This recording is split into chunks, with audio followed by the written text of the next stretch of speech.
Hey, what's up, wrestling fans? And thank you for checking out the Jason A. Mark Wrestling Report. If you're a big wrestling fan like I am, please click subscribe or follow on whatever audio room you happen to be listening on. Tonight, I will be reviewing and reacting to the Monday Night Raw from September the 9th, 2019. Tonight marked the big return of the WWE to the world's most famous arena, as they had their first show, I believe they said, in a couple of decades at Madison Square Garden. During the broadcast, during one of the matches, Michael Cole had a stat that he threw out there that just absolutely blew my mind, and I had to look it up because it was amazing. He said that the reason why they call the Madison Square Garden the house that Bruno Sammartino built is that during the 60s and 70s, when he was doing his thing, he sold out the Madison Square Garden 188 times. That is absolutely incredible. Now, back then, WWE was running shows out of MSG monthly, but still, if you sold out every single show for a month at MSG, it would take you over 15 and a half years to hit 188 sellouts. So just absolutely amazing. A statistic that nobody in the WWE from this point on is ever going to get anywhere near, because they just are not going to have that many shows in one place, let alone MSG.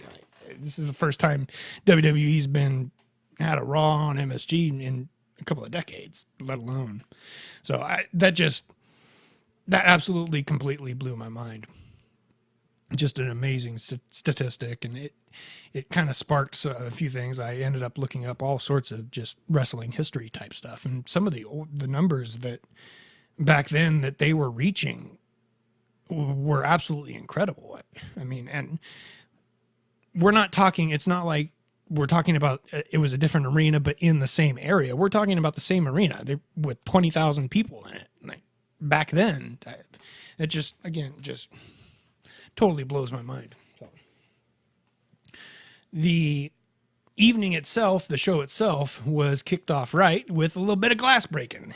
And good old Stone Cold Steve Austin came out there, and he took us all down a little trip down memory lane, and he talked about the match that he had against Bret The Hitman Hart, and he said when that guitar riff hit, it gave him goosebumps, and he talked about his neck injury and the angle that he worked with Vince McMahon, and how Vince took his first stunner right there at MSG.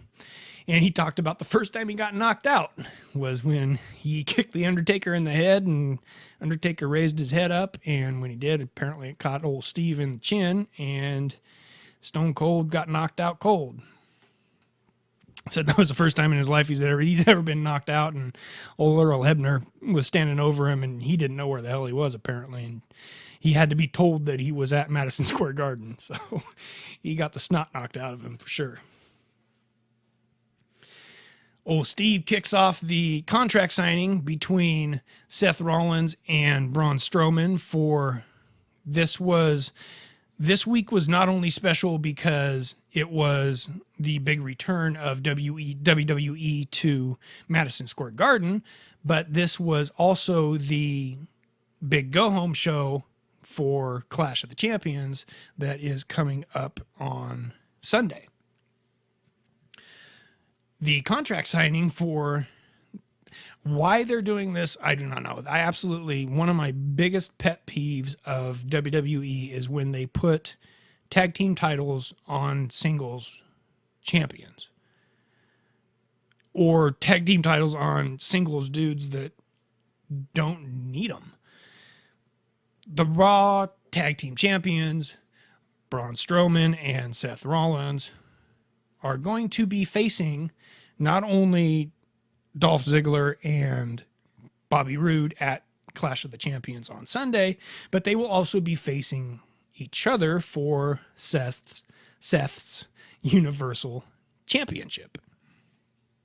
So interesting. I don't like it at all. I would much rather see Seth versus Braun and then have the tag titles leave them on the OC. What was wrong with them having the titles? The WWE's tag team division needs a little bit of work, just to say the least. I wish they'd just totally revamp that thing. Hopefully when they move over to Fox, I'm hoping maybe they make some changes. Maybe if their competition is a little bit more tag team heavy, like AEW seems to be heading into. One of their founding fathers is one of the better tag teams in the business. So I'm hoping that AEW's tag division maybe pushes WWE to improve their tag division, because there's a little bit of a kind of a tense moment between Braun. Stone Cold introduces first Braun Strowman and then Seth Rollins, and there's a moment as Braun's in the ring, he reaches out to shake Stone Cold's hand, and he ends up getting a Stone Cold glare, and Steve Austin pretty much just ignores him and then introduces Seth. Seth, when he comes into the ring, though, all is well, and Stone Cold reaches out and he says Braun Strowman. He shakes Braun's hand. He says Seth Rollins. He shakes Seth Rollins' hand. So it's not that sort of thing. He just wasn't playing favorites, basically, is the way I took it. He's being Stone Cold. Stone Cold can do more segments on Raw and SmackDown anytime he wants. I thought this was a really good segment. I normally don't like it when they kick off a show with dudes talking in the ring. I especially don't like it when they kick off a show with a contract signing. I just don't find it appealing. I'd much rather see them kick off the show with a match that gets me excited and then show me the rest of it. But this, I thought this was really good. I thought this was really, really good. The dynamic between Stone Cold and Braun and Seth and Braun and Seth, and just that whole, it just played really well. They seemed natural and loose, and it just felt natural, and I really liked it. Like I said, they can go ahead and bring Steve back anytime they want. AJ and the Good Brothers then interrupted the big contract signing, and as AJ's walking down the ramp, he's got a mic in hand, and they were doing the what chants. And of course, the what chants were strong this evening. And AJ started out with talking shit on the what chants.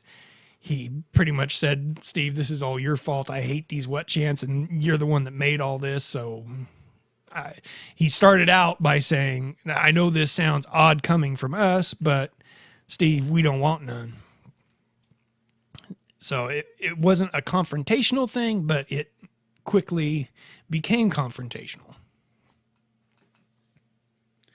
As AJ's walking down the ramp, the crowd's doing, they escalated it from being the what chants, when every time AJ would have even a moment's pause, they would jump in there with the what chants, to just simply chanting what over and over and over again, to the point where AJ finally just says, "You see, that's why nobody likes coming to New York." And it almost broke Braun in the ring. You could see him trying so hard not to laugh or smile or anything. He stood strong. He did well. He's got a great personality. I've seen a couple of shoot interviews with him, and he's got a lot more personality than they let him show. So I'm sure it wasn't easy for him to hold back the giggles.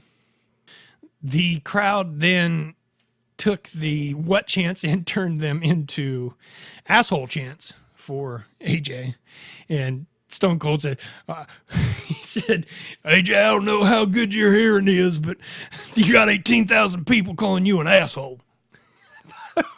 It's awesome.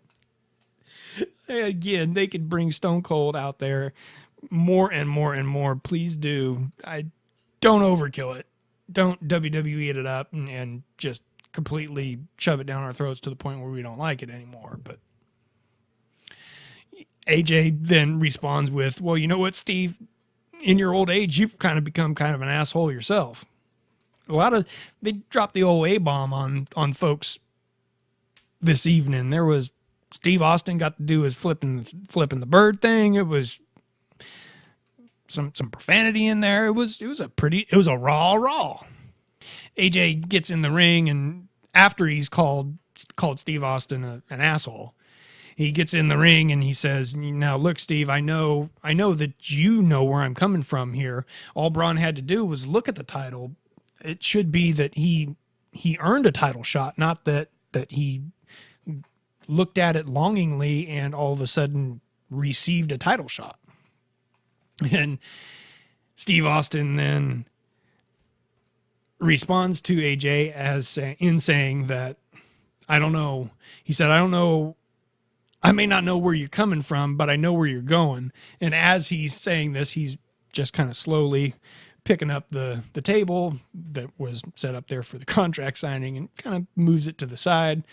And then Braun Strowman and Seth Rollins then attack the OC, AJ Styles and the Good Brothers. They get the edge on all three of them.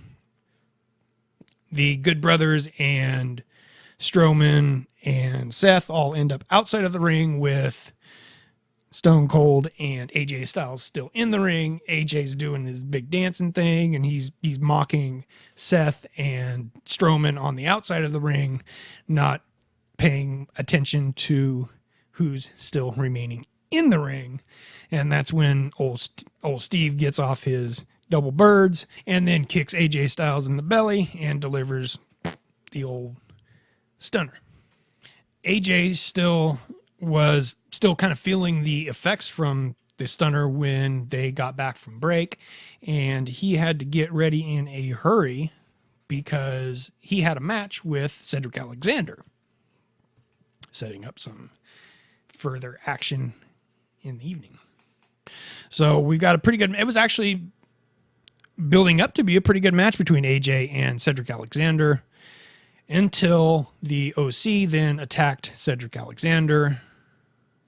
Gallows and Anderson, I should say, came in and attacked, and all three members of the OC then attacked Cedric Alexander, to which at that point War Machine came out and made the save for Cedric on AJ and Gallows and Anderson, which I know that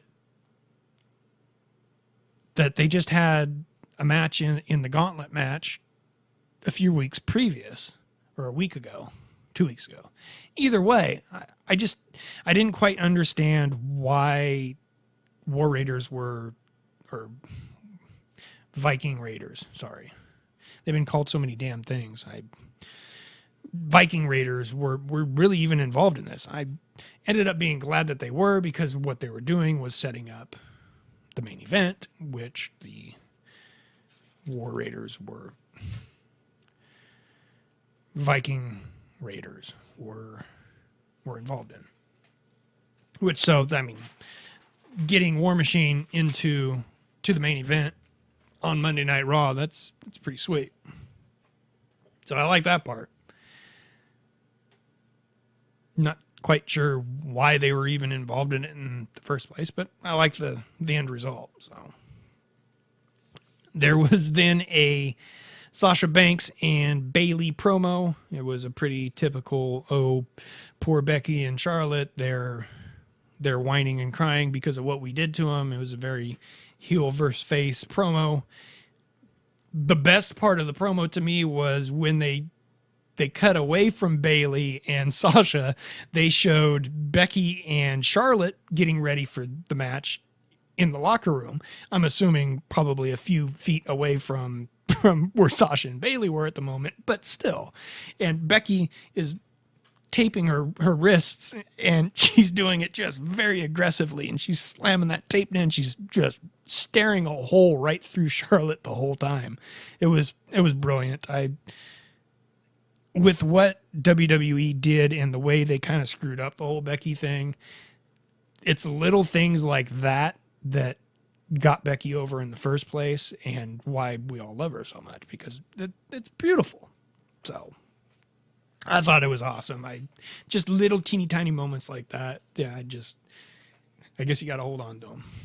The WWE then announced that it is Connor's Cure Month, fighting pediatric cancer. This year's representative is Roman Reigns, of course, who himself has had a couple of bouts now with cancer.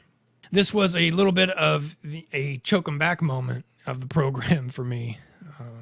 They then brought out the young participants in the Connor's Cure movement, as it was the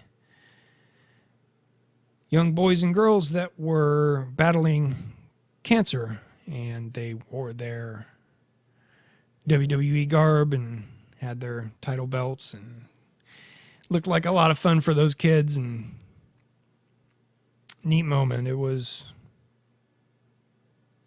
a bit of a tearjerker. It was pretty special. What they do with the Connor's Cure thing is pretty.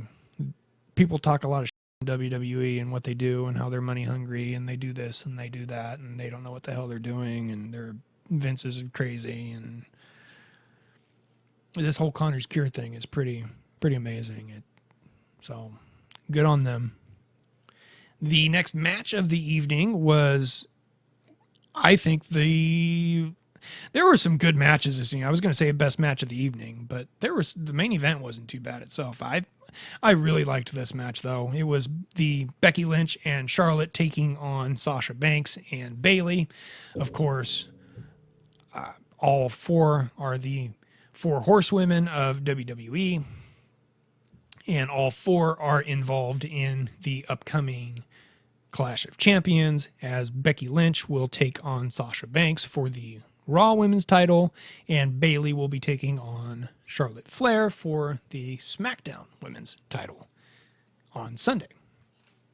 So this was their big tag team build-up for that, and one hell of a match.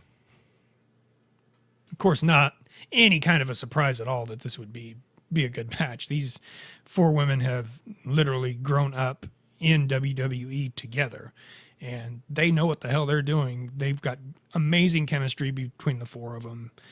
Again, this was just great match. At one point in the match, Charlotte, it looked like she damn near got seriously injured as she had the figure four into the figure eight on. I believe Bayley pushed Becky into Charlotte, and as Charlotte's got the bridge for the figure eight in, and she kind of fell into her elbow, and it just looked really ugly. It looked like it could have been really, really ugly. So thank goodness that Charlotte avoided some injury there. Bayley, the action kind of fell to the outside of the ring. Bayley hit a belly to back suplex on Charlotte Flair on the outside of the ring, which should have been the beginning of the end. She threw Charlotte into the ring and went immediately to the top rope. She went to put the finisher on it and dropped the big elbow from the top rope onto Charlotte, but Charlotte got the knees up and spelled Bayley down to the floor. As Charlotte is waiting for Becky to get up, though, from behind, Sasha Banks grabs Charlotte's hair and pulls her back towards the rope. Charlotte then turns to Sasha Banks and levels her with the forearm. Bayley then tries to roll up Charlotte, and Charlotte kicks and eventually hits natural selection. And 1, 2, 3, ding, ding, ding. Charlotte gets the pin and the win for her team, which, interesting. I kind of thought that, I had a feeling that Charlotte was going to pick up the belt at Clash of Champions, only because SmackDown's going to Fox. So having the belt on Charlotte Flair seems more appealing, if I'm Fox, than having it on Bayley. No offense to Bayley, but Charlotte Flair is the more recognizable name, if anything, just because of her daddy. If anything, I mean, she can stand on her own 2 feet, and she's her own name, and she's one of the faces of that division. But still, it's still Ric Flair's daughter at the end of the day. And if I'm Fox, I would much rather have the belt on her than Bayley. Again, no offense to Bayley. So I kind of had a feeling that maybe Charlotte was going to pick that belt up at Clash of Champions, but having picked up the pinfall here, I'm a little less sure of that. I think maybe they might have Bayley defend that thing in some kind of wonky way that leads to maybe, are they leading up to the whole rumor floating around for the last several years has been that the 4 horsewomen, they want them to main event a WrestleMania. So I think that this weekend coming up is probably going to be further build and further leading us down that road towards all 4 of these women facing each other at some point. Probably WrestleMania. And they're probably going to use Survivor Series, I would imagine, as part of the build. Seth, Braun, War Machine, and Cedric Alexander. So that's going to be your main event. The next match was the much-awaited match between Rey Mysterio and Gran Metalik. Gran Metalik being the king of the ropes. This one was a fun one. He had some pretty amazing moves that he made off of those ropes. His springboard, he did a springboard somersault off of out from the inside of the ring to the outside of the ring, where he damn near broke Rey's neck. It was some of the rope work. They call him the king of the ropes for a reason. Gran Metalik his balance is just absolutely amazing, and some of the stuff that he does off of those ropes, especially working that second rope, he's amazing. At the end of the day, though, Rey hits his 619 and then follows it up with the frog splash and gets the pin for the win. After the match, though, Rey puts Gran Metalik over and gets down on the knee and ends up raising his hand, and Gran Metalik does the bow to him, and it was a cool little moment for those two. I hope that it leads to more things from Gran Metalik, especially since the whole 205 division is kind of up in the air right now, and there's rumors that they're going to cancel 205 Live. There's rumors that they're going to combine 205 Live with NXT when they move it over to USA here next week on the 18th. So I hope that this is the beginning of some more exposure for Gran Metalik, because he sure is fun to watch. They then cut to Braun, Seth, and Alexander standing backstage and kind of talking strategy, and they're doing the real over exaggerated movements and like they're just very seriously talking to each other. And a couple of weeks ago they had a segment very much like that where there's no audio between, and Bayley and Sasha Banks were chatting it up backstage. Same exact type thing, but at the end of it, Bayley and Banks high five each other, and you can clearly hear the high five. So you can hear the hand slap. So every time I see now these backstage segments where it's the superstars talking back and forth to each other, and you can see they're trying to play up the whole conversation thing, I'm thinking the whole time, y'all ain't talking. You're just moving your lips, making it look like you're talking. So the whole mistake that they made with the high five, where you can hear the high five, but you couldn't hear them talking, it absolutely ruined the whole stand around segment thing that WWE likes to do. The Street Profits, who are completely getting over without even stepping in a WWE ring. I know that they are now former NXT tag champions and badass in the ring. But I'm talking WWE and Raw, SmackDown. They have not had one single Raw or SmackDown match, and those guys are completely over.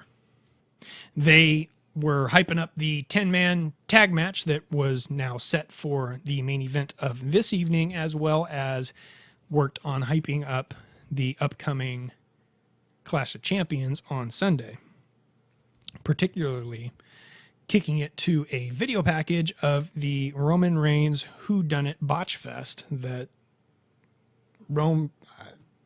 anyway, they even made that hot steaming pile of garbage sound good there for a minute. I really hope that Eric Rowan comes out of this and they don't just bury him after this and have him just go away like they've done to Harper. I hope they do a little bit more with Rowan after this. Rowan, not Roman. Rowan after this. We'll see. The next match of the evening was a King of the Ring semifinal match and the very first triple threat match in the King of the Ring tournament. So they brought back the King of the Ring, and they've already managed to get a first time ever out of it. Samoa Joe took on Baron Corbin, took on Ricochet. I was really hoping that Ricochet was going to win the King of the Ring tournament. He, of course, has had a few royal gimmicks in his past. He was Prince Puma and King Ricochet in the indie scenes. So I was really hoping there's some pretty sweet King Ricochet gear floating around out there that I wouldn't mind seeing WWE incorporate into what they do. But I guess that was too easy. There's a spot in here in this match where Baron Corbin, who has improved significantly in the ring. I mean, I was thinking about this during the match, and this guy is a top-level athlete. He was an NFL offensive lineman. So he's an elite athlete. And over the last year or so, he's wrestled as many or more matches than anybody else in the WWE. So it's not like he was going to get worse at it, is what I'm saying. He's improved quite a bit since his call-up, and also he has improved quite a bit since his recent push. He's had, over the last, year or so, he's really had a very significant push, and he's gotten a lot better. He had a moment, Corbin did, where there was a spot where he had Ricochet. I believe Ricochet had him by the arm, and he picked up Ricochet and flung him over his back, sending Ricochet into the ring post.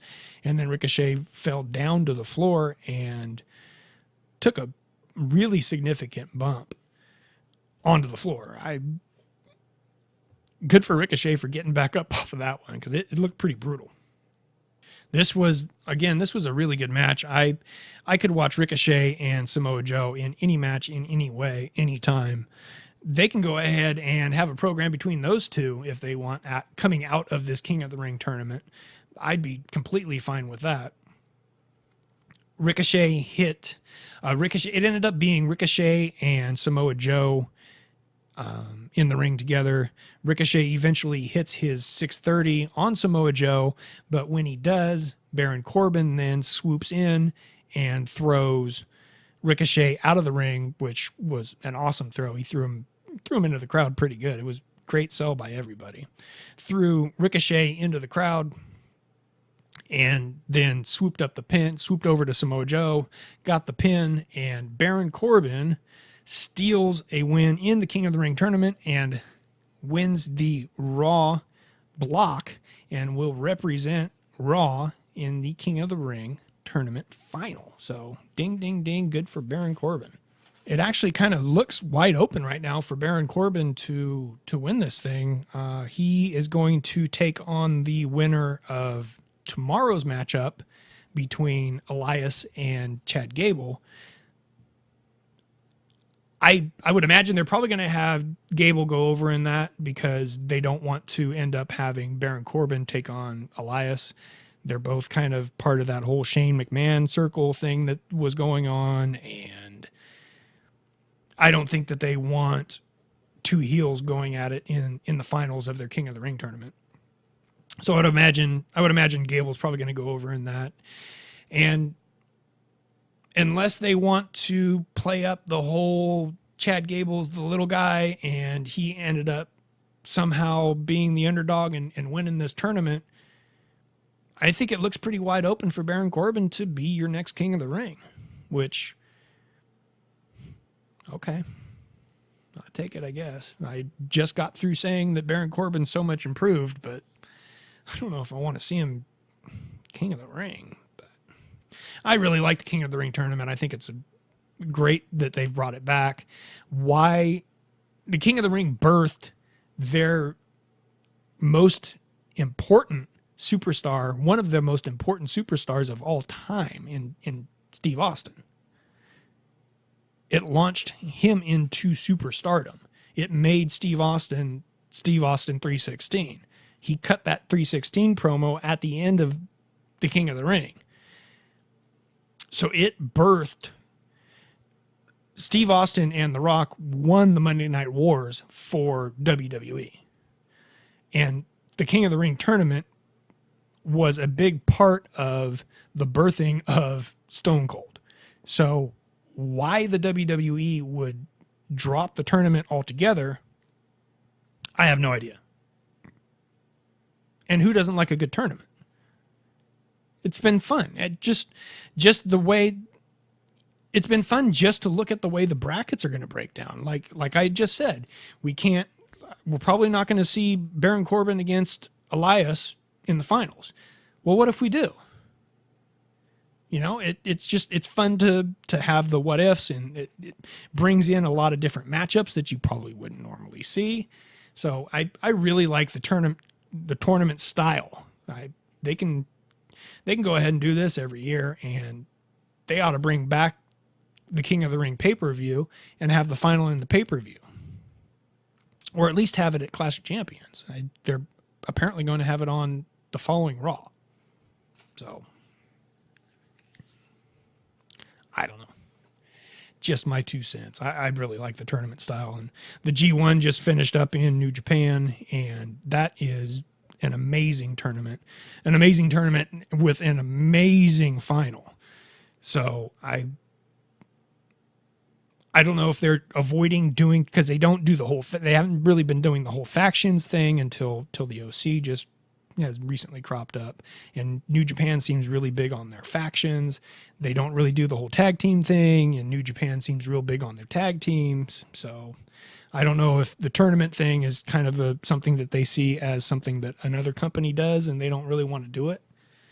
But I love me a good tournament. Tournaments it's fun. It's good shit. Oh, that's good shit. Oh, it's such good shit. The next match of the evening took place between the Sassy Southern Belle, Lacey Evans, and Natalya. This was actually a little bit better match than I thought it was going to be. No offense to either one of them. I just really, neither one of them really get me going. So to see a really good match between the two of them, awesome. Corey Graves had a line in this match that was as good as the match was. Corey Graves was my favorite part of this match. He had a moment where he literally cracked up both Renee and Michael Cole. He said that if he was in charge of New York, he would replace that nasty on Ellis Island with a statue of Lacey Evans. Of course, referring to Lady Liberty and the Statue of Liberty. And you can hear both Renee and Michael Cole crack And then Renee tries to say, did you just call the Statue of Liberty a nasty? And Michael Cole tried to do his job and be an announcer, and he was giggling. He got both of them. So I really like moments like that when you could tell that they're having fun in the booth, and Corey Graves broke the whole booth with that one. So I really like that.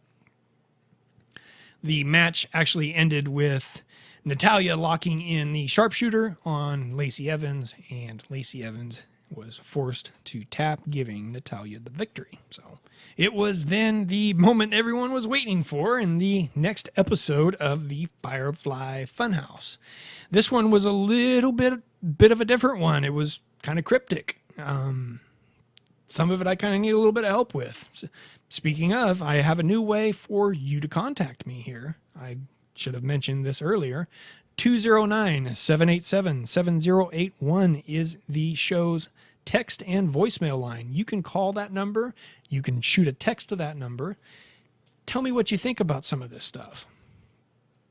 Especially somebody tell me what the heck's going on with the Firefly Funhouse. So they start out, Bray is doing his thing. He's starting to start his show out, and Ramblin' Rabbit pops up, and he's chanting Stranger Danger.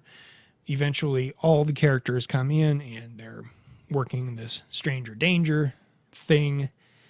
And Bray says, "Oh, you must be talking about Steve Austin."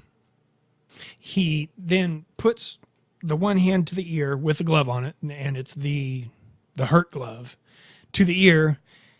And I'm sorry, before that, Abby the Witch, she's now Abby the Witch, says, well, ever since Steve Austin showed up, my clock's been stuck on 3:16. And she had an old-timey digital, and she had a digital alarm clock that was stuck on 3:16.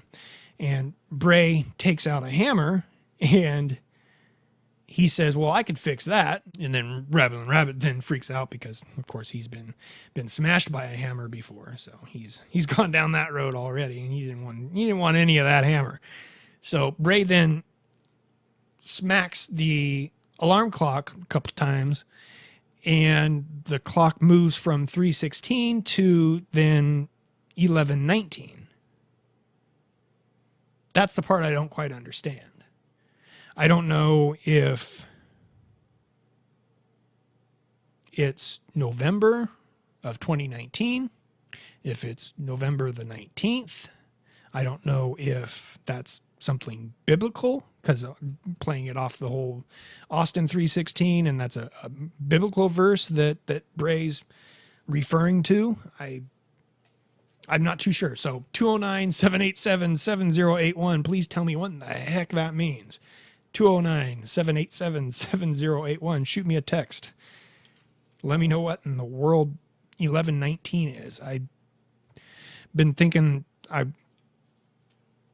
when I was taking my notes, I got question marks here. Is it biblical? I'm assuming it's probably something biblical. I'm not the most religious dude in the world, so I'm pretty ignorant to that.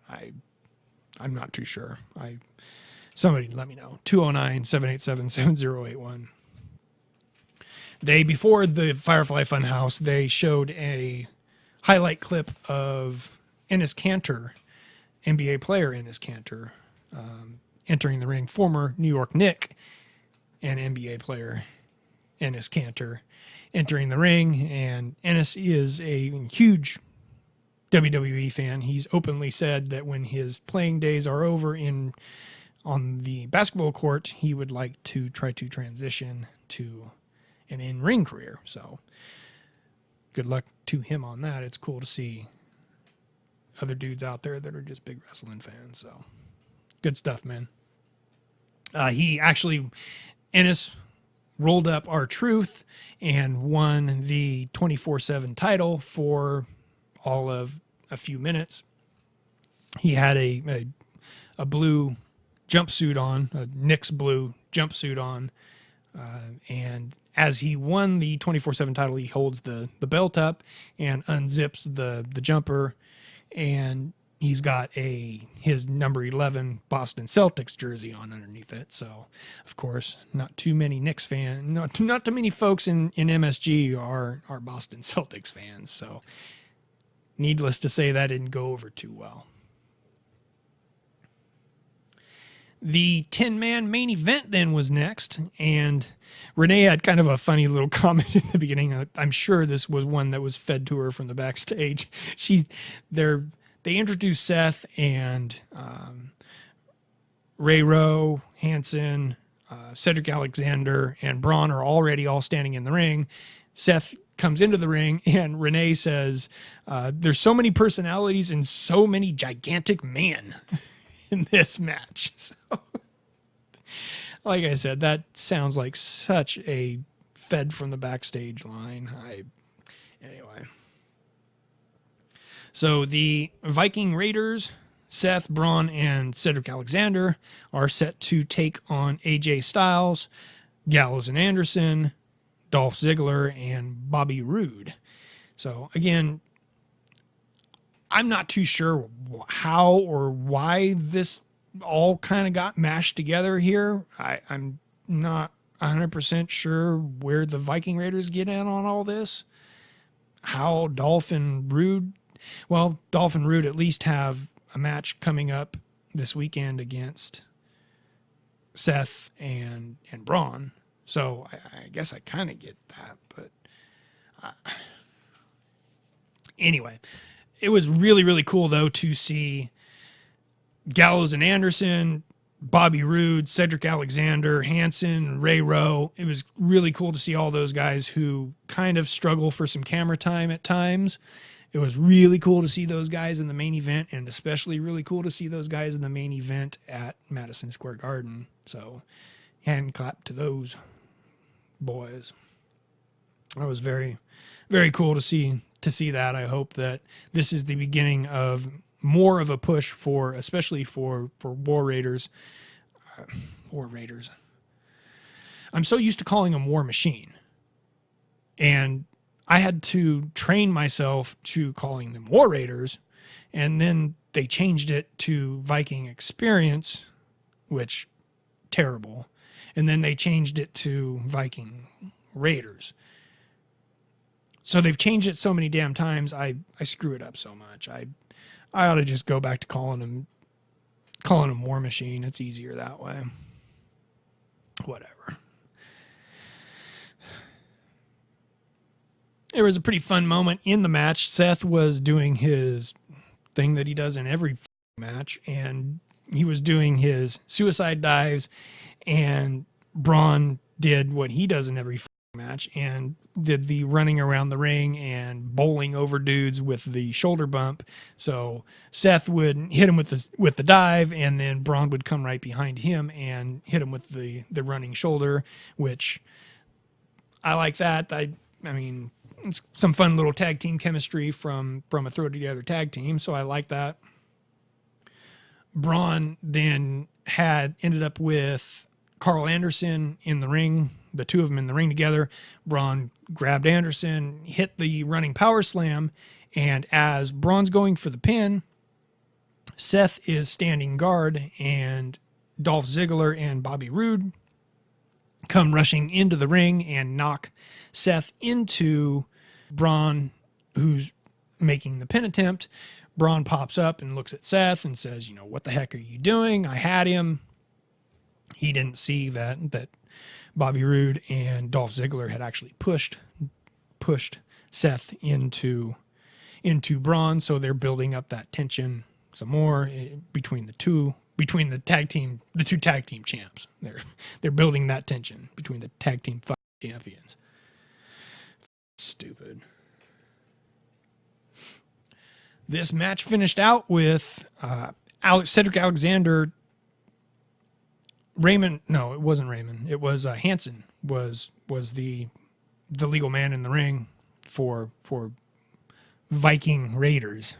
The Viking Raider, I'm sorry, I call him Hanson. His name isn't even Hanson anymore. It's One of them's Eric and the other one's Ibar, I believe, is the two. I have no clue who's who. I don't know which one's which. One of them's Raymond Rowe, the other one's Hanson. I know that from forever ago. I know that. I don't know which one is Eric and which one's supposed to be Ibar. Anyway, so either Eric or Ibar, Hanson is the legal man, and he's near the corner. Cedric Alexander tags himself in as Hanson goes to the top turnbuckle and faces the group of competitors on the outside, and he does his flip from the top ropes to the outside of the ring that he does. It's incredible to see that big fella doing what he does off those ropes, and good stuff.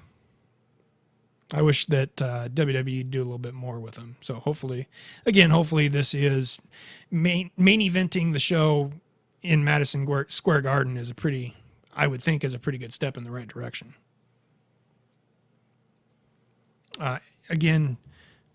So Alexander had tagged himself in. He's now the legal man with AJ Styles. So it's Alexander and AJ in the ring with the mass of humanity laying on the outside that Hanson had created. AJ goes for his phenomenal forearm, but as he's flying into the ring, he does a springboard. He's flying into the ring, and as he does, Cedric Alexander catches him, though, and turns that into a lumbar check right dead square in the middle of the ring. Bing, bing, bing. Cedric Alexander picks up the big pin and the win of AJ Styles. In the main event at Madison Square Garden, Cedric Alexander pins AJ Styles. Cool, cool, cool. At not 2 seconds after, I think that the ref's hand was still stinging from slapping the mat on the 3 count, and they hit that music and you hear the glass break. So they bring out Steve Austin one more time. He opened up the show. He's going to end the show. So open her up and close it out. Good stuff. They really used, I think they used Steve Austin perfectly in this one. They didn't have Bray come out and do the mandible claw thing that they've been doing to seemingly all the other legends that they've brought back in recent past. The 5 baby faces that were the big winners in the match are then standing in the ring as Steve Austin comes out to celebrate. Of course, it's beer slapping time. Steve calls for his beers. They do the whole cheers thing. And it's kind of funny. You can certainly tell, of the 6 dudes that were standing in the ring at the time, you can definitely tell that there's 2 of those dudes that don't drink beer. If you go back and watch the replay, you can see exactly what I'm talking about.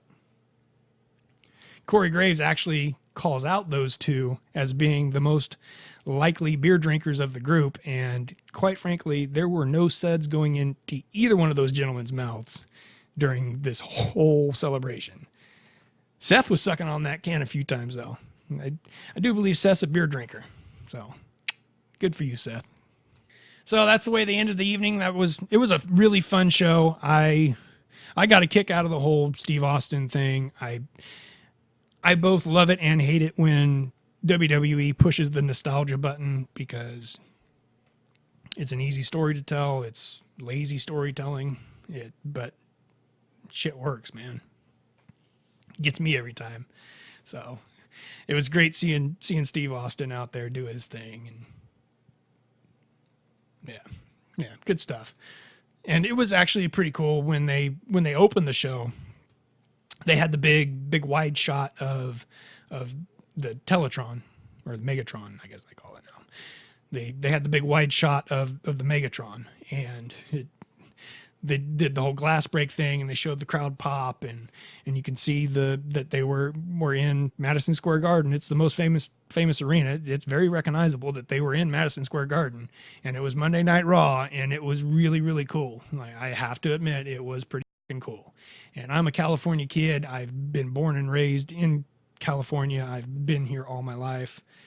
And I have to say that, so the whole mystique of the Madison Square Garden only does so much for me. I've been out here on the other side of the state for forever. So it only does so much for me being Madison Square Garden. But I will say that when they opened that show and they showed that wide shot and you can tell that they were definitely in Madison Square Garden, it was pretty cool. It was really cool, actually. So I'm looking forward to SmackDown tomorrow. They ran a quick promo for it, and actually they ran a promo trying to sell tickets for it. They said tickets were still available, which is pretty surprising to me.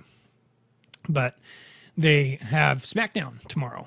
Is going to be from Madison Square Garden as well. So look forward to that. I look forward to talking to you guys about that. And I look forward to hearing from you guys about the show this evening. What did you guys think about the WWE's big return to Madison Square Garden? Let me know at 209-787-7081. Again, you can leave a voicemail on that line. If you do, I may play your voice on the air, however.